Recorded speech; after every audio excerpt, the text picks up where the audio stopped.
Diba, hindi binoto. Pero ako binoto ko. Binigyan ko siya ng oras ko. Na kahit ako walang pakialam, binigyan ko siya ng oras. Ngayon, fast forward, 2 taon na lumipas. Bakit ako nandito? Bakit kayo nandito? O, bakit ka nandito? Ba't ka nandito? Nabudol! O, nabudol. Minus 1, 31 million, minus 1. 30 million, 999,999.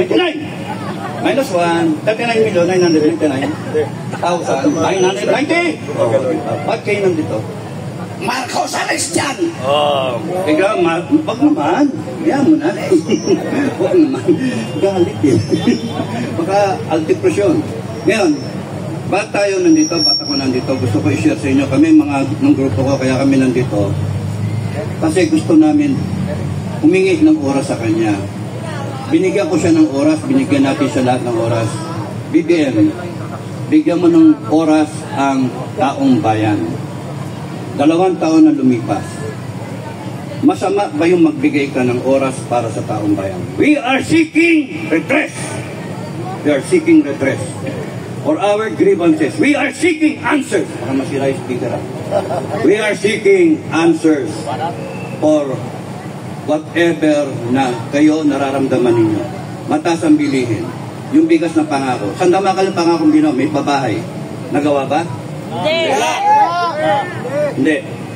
So, nandito tayo para gusto natin bigyan tayo ng pansin. Binibigyan natin siya ng pagkakataon. BBM, kung nadidinig mo ako, binibigyan namin kayo ng pagkakataon sagutin ang hinanaing ng taong bayan. Number 1, you take a hair follicle drug test. Pero alam namin, di mo papansinin. Bakit? Kasi alam mo, positive ka. Diba? You take a hair follicle drug test. That's the grievance number 1. Yun ang gusto namin resulta. Number 2, ano ang ginawa ninyo sa pera ng taong bayan? Number 1, yung binintang ginto. Saan napunta yung pera? We want explanation. Ano yung nangyari sa PhilHealth Fund? We want explanation. Ano nangyari dun sa 1.4 billion na flood control program? Nagbumabaha pa rin. Tapos dun wala namang walang bakal. Yung simento. Tapos hinahanap yung barko na tumama doon sa flood control project na yan. Hinayupak na yan. Tapos nun, ano nangyari dun sa PhilHealth? 89 billion. Ano nangyari? Hindi natin alam, no? Ano nangyari dun sa mga pera? Doon, marami ka pa. 500 billion, napunduan ng 250 billion, nasaan na? Kumikita pa? Pera ng taong bayan yun. Pera yun ng mga empleyado. And yet, walang sagot. Pero kayo, sinasagot ninyo yung grievances ninyo. Ano yung grievances ninyo? Takot na takot kayo kay Sara. Takot na takot kayo kay Duterte. Kay Digong. Hindi yun ang gusto namin. Ang gusto namin, sagutin ninyo. Please, sagutin ninyo. At kayong mga nakapaligid kay Marcos, kayong mga AFP at mga PNP, pakiusap, huwag niyong aawayan yung AFP, PNP. Nasasaktan kami. Galing kami doon.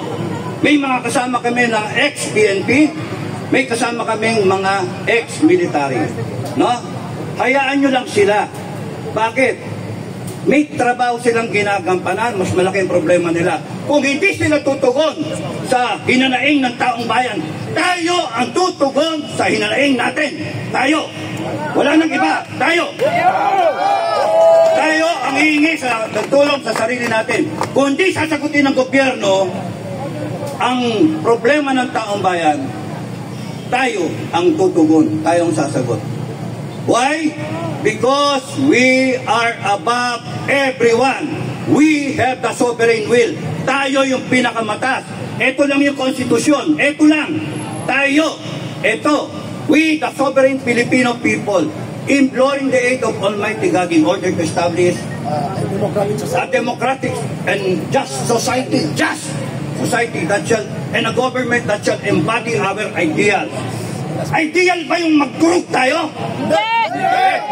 Ideal ba yung magnakaw? Hindi! Yung anak mo nga magnakaw, papaluin mo eh. Sisitahin mo eh. Yung kongreso, pinaplanter tayo. Tama. Ano? Bawal ba Bawal ba magalit? Makontempt. Oo. Iyo, contempt. Yes or no? Kaya na nyo. Yan ang sagot nyo.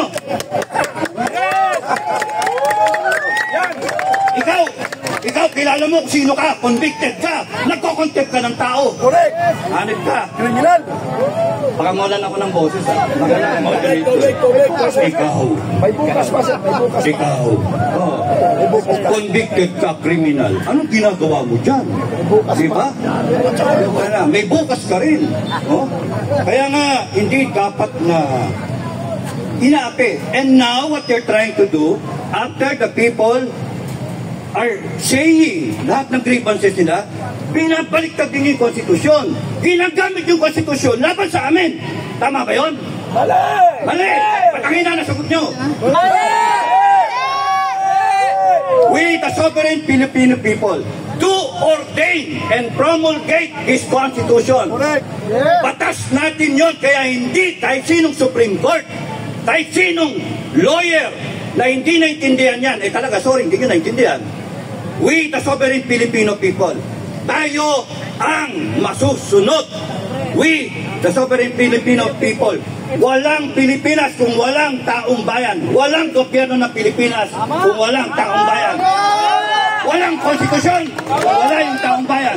Tayo nag-ratify, isa ako sa nag-ratify, ikaw matanda ka na rin. Nag-ratify rin to. Sino mga tatanda rin to, mga senior? Nag-ratify kayo ng Constitution 1987. And we saw to it na meron tayong konstitusyon sa ngayon sa kagustuhan natin. To ordain, binasbasa natin, and promulgate this constitution. Kaya problema ngayon, anong ginagawa nila? Binaboy! Yun lang ang salita. Binaboy! Pinorkipik! Yung constitution natin. Huwag masyadong magalit. Huwag natin siwak ninyo kami. Puso. Wag kami ang nagalit. You are weaponizing the constitution laban sa Pilipino. Bakit? Makinig kayong lahat, tao sa gobyerno. From President, Vice President, Labisara, Vice President, Congress, Senate, Armed Forces of the Philippines, 3 branches of government. Pakinggan ninyo. Galit ang taong bayan.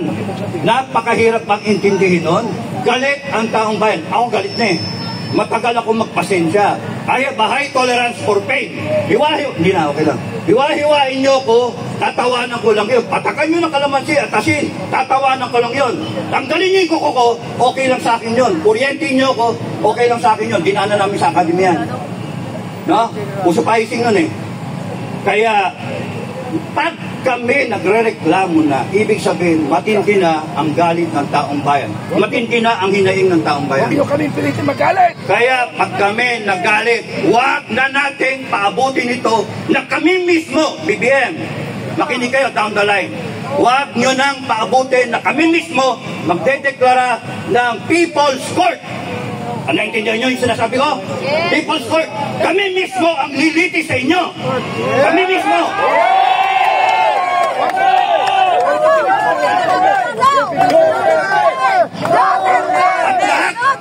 At lahat ng nagnakaw, lilitisin namin. Ilalagay namin yung death penalty na ilang taon nyo nang hindi pinalagay. Pinaon nyo sa limot. Habang kayo nagre-resolution 10, mga animal kayo. We are the sovereign Filipino. Mainit na naman ang ulo ko, tangin nyo. Okay lang. Love you. And establish of our government. Hindi ko naintindihan eh. Yes. Unsa mo na? We are the sovereign Filipino. Yes, we are the sovereign Filipino government. The sovereign Filipino people. And we deserve respect. We deserve respect. Hindi tayo dapat takutin. Nawawalan na ako ng boses ha. Hindi tayo pwedeng takutin. Pagkat lahat ng kanilang kapangyarihan, ano sabi sa konstitusyon? All power, all authority emanate from the people. Sovereignty resides. And sovereignty resides With the people. with the people. So, bakit nyo kami inaaway? Bakit nyo kami tinatakot? Bakit nyo kami pinupukpok? Kay OJC, pinupok. Tama ba yun? Tama ba yun? Kaya, pero huwag kayong magagalit sa ating PNP. Marami ko kakilala sa PNP na mabait. Pero pagka pinukpok kayo, magalit kayo. pinukpo kayo eh. Pag tinirakas kayo, magalit kayo. Huwag kayong matatakot mga kababayan. Kasi karapatan natin ang magalit. Karapatan natin. Hindi tayo pwedeng umupo lang. Ano tayo, just. Kaya tayo nandito. Kasi ayaw natin maging narco. Monarchy. Communistic na estado. Tatlo yung sinabi ko. Narco, puno ng droga. Gusto niyo ba yung anak ninyo? Sige pare, anak ko, mahal kita, bumili ka ng droga sa tindahan. Gusto niyo yan? Paano may iwasan?